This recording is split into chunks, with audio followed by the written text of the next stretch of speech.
Jumpa lagi dengan saya di SFE Learning Center. Pada topik ini, di dalam pertemuan ketiga dari pemrograman dasar ini, kita membahas tentang materi-materi yang kita bahas di sini. Pada pertemuan ketiga ini, materi-materi yang dibahas yaitu meliputi prosedur, kedua algoritma dan flowchart lanjutan, yang ketiga tentang tipe data. Kita lanjutkan. Deskripsi atau penjelasan. Prosedur adalah urutan dari instruksi yang terdefinisi dengan baik, yang masing-masing dapat dilakukan dalam jumlah dan waktu yang terbatas. Sedangkan algoritma, seperti pertemuan sebelumnya, adalah prosedur langkah demi langkah untuk memecahkan masalah yang diberikan. Algoritma adalah urutan langkah logis penyelesaian masalah yang disusun secara sistematis berurutannya. Kemudian flowchart adalah tipe diagram yang mempresentasikan suatu algoritma atau proses. Contoh algoritma kita mau masuk ke dalam Facebook. Contoh seperti ini ya. Pertama, buka situs www.facebook.com. Lihat di bagian atas facebook.com dan masukkan salah satu dari hal-hal berikut. Yang ketiga, alamat email. Anda dapat masukkan dengan alamat email mana saja yang saat ini tercantum di akun Facebook Anda atau nama pengguna. Anda juga dapat masukkan dengan nomor handphone jika memiliki nomor handphone ya. Salah satu di antara tiga ini bisa kita masukkan sebagai syarat untuk login. Kemudian masukkan kata sandi atau password. Yang kelima, masuk ya, sudah selesai. Itu namanya algoritma masuk ke dalam Facebook ya. Kita mulai dengan flowchartnya ya. Pertama mulai, kemudian ketik www.facebook.com. Kemudian langkah selanjutnya masukkan email atau nomor HP atau nama. Kemudian masukkan password. Selanjutnya klik login ya, klik login. Selanjutnya selesai. Kita udah bisa masuk ke dalam Facebook. Bagi yang punya Facebook pasti tahu langkah-langkahnya ya.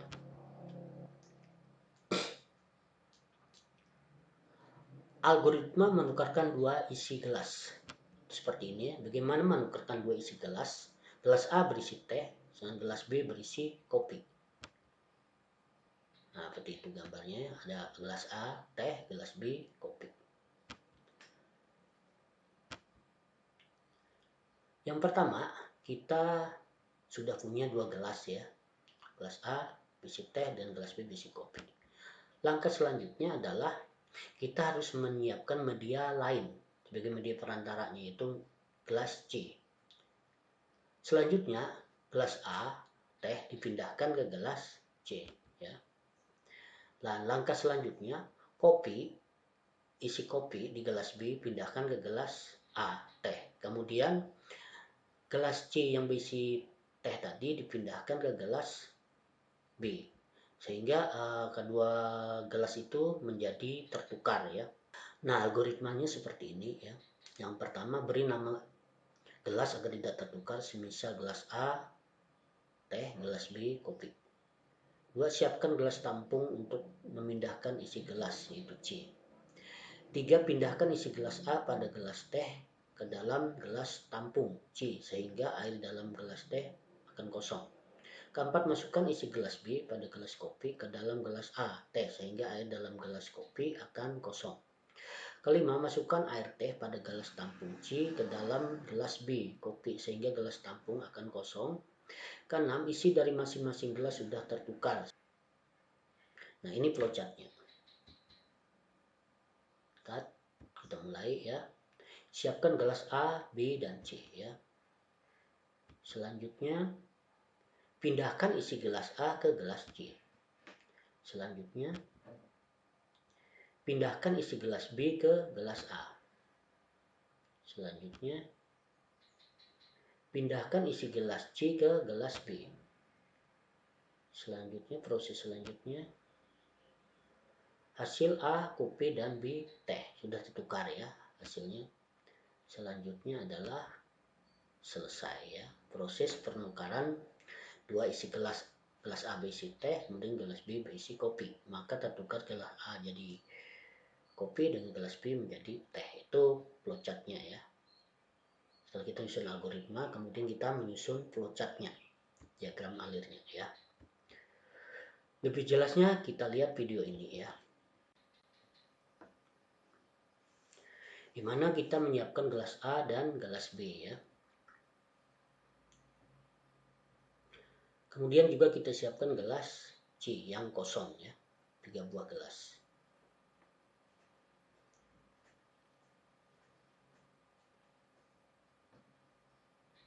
Semisal di gambar ini adalah gelas A berisi teh, susu ya, gelas A berisi teh, susu. Pindahkan ke gelas C. Gelas A berisi teh, susu pindahkan ke gelas C. Kemudian gelas B berisi kopi pindahkan ke gelas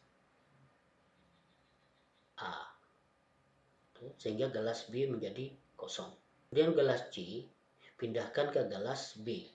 Sehingga gelas C menjadi kosong. Nah, sehingga isi kedua gelas itu tertukar ya. Gelas A berisi kopi dan gelas B berisi teh susu. Selanjutnya, tipe data ya. Kita mengenal tipe data, yaitu tipe data dasar, variabel, dan konstanta. Tipe data. Variabel adalah suatu tempat untuk menampung data yang nilainya selalu berubah. Itu variabel ya. Sedangkan konstanta adalah suatu tempat untuk menampung data yang nilainya selalu tetap dan tidak pernah berubah. Variabel digunakan sebagai tempat penyimpanan data sementara. Data yang disimpan dalam variabel akan hilang setelah program selesai dieksekusi. Untuk penyimpan data yang permanen, kita dapat menyimpan data di database atau di dalam disk ya, atau hard disk ya. Contoh, luas lingkaran. Di mana rumus luas lingkaran adalah pi r pangkat 2. Nah, di mana nilai V adalah 3,14 atau 22/7. Itu disebut nilai konstanta. Karena tidak berubah ya, sudah tetap ya. Apapun tetap ketetapannya 3,14 atau 22/7. Sedangkan R itu bisa berubah-ubah ya nilainya. Kita bisa masukkan angka berapa saja.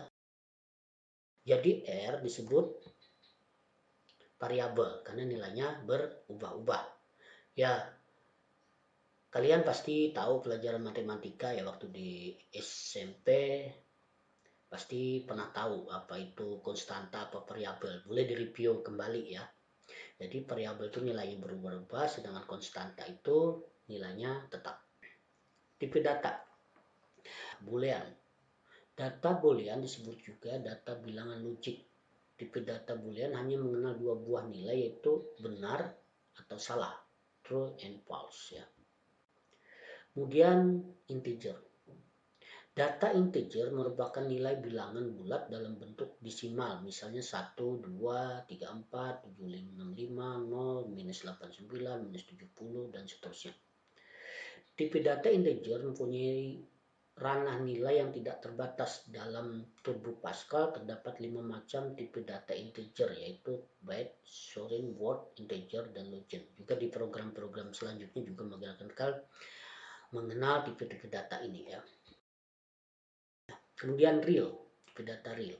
Data real adalah data yang mengandung data desimal, misalnya 365.9.0876, 2.00, dan lain-lain.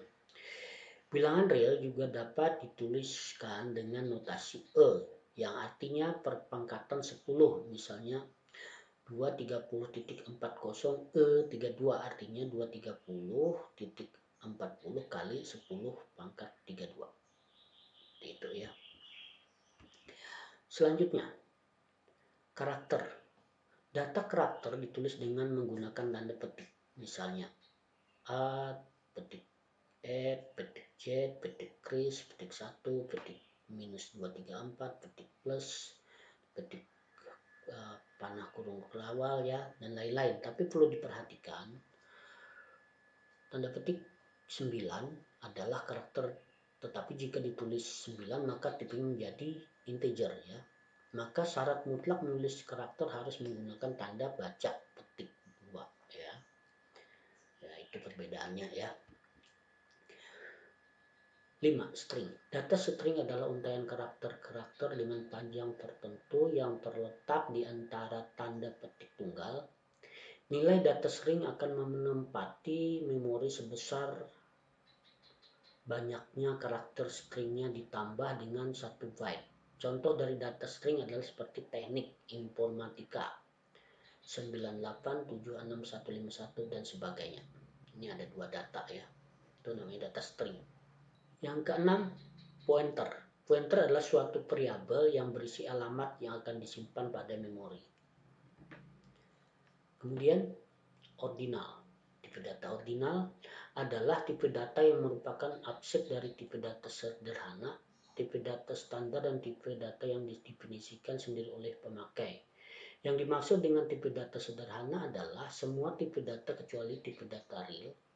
Jadi yang termasuk tipe data ordinal adalah tipe data standar. Integer, short, long, byte, word, boolean, dan karakter, dan tipe data yang difisikkan sendiri oleh pemakai ya. Masih ada tipe-tipe data lainnya, nanti kita bahas di pertemuan selanjutnya. Demikian dulu, sekian dan terima kasih.